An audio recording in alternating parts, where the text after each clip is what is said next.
Huwag na masyadong maraming kwento, banata na natin to. Andito yung batil, yung pinakasabaw, tapos andito yung patong o patong-patong na toppings ng kanilang pansit batil patong.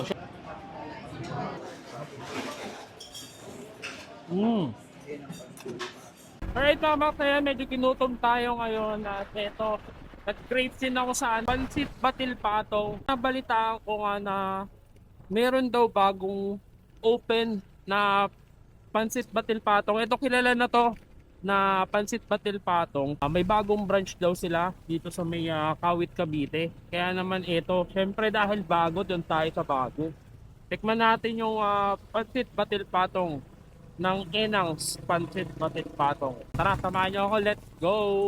Dumayo nga ako ng Kawit dahil nga nabalitaan ko na dito nga ay nagbukas ang pinakabagong branch at pwesto ng isang authentic na kainan na nag-o-offer na authentic na batil patong. At ito nga ang Enang's na located lang sa Samala Street, Binakayan, Kawit, Cavite. At tara, samahan niyo ko at dayuhin natin at kumain tayo ng authentic na pansit batil patong.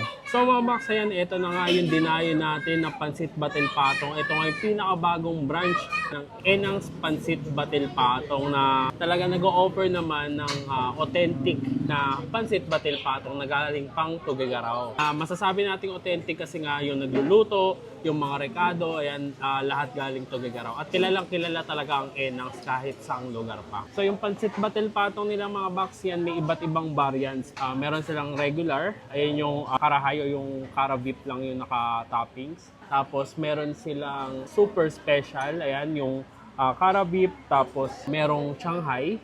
Tapos meron silang jumbo katulad nitong in-order ko.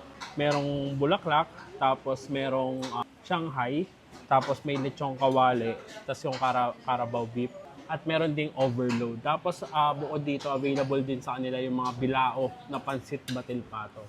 Plus, dito ang pinakabago ang ino-offer nila bukod dito sa pansit batil patong at pansit kabagan.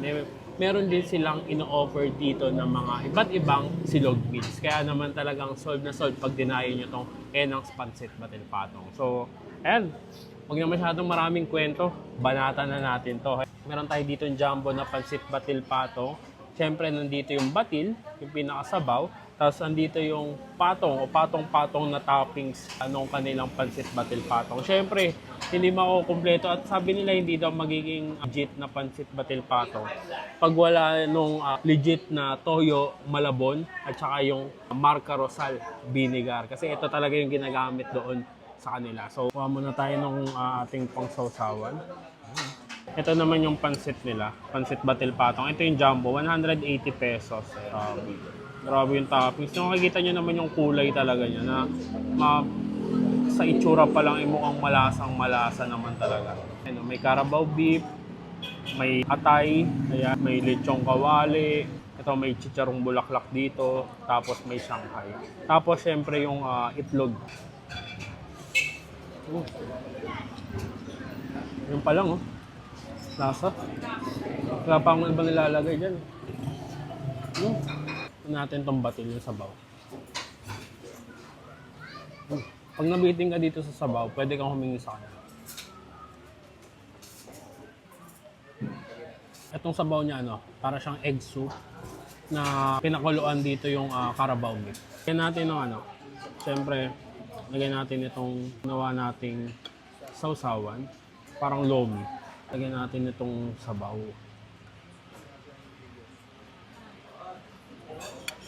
So yan, kain tayo mga Max.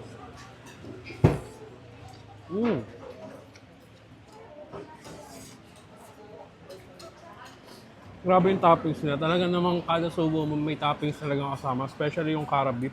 Tingnan natin ito.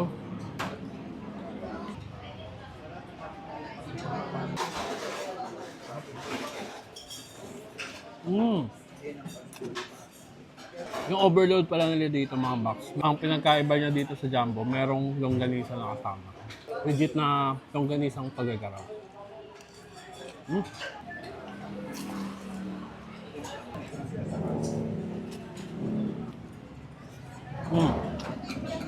Sabi, pwede pala siyang for sharing.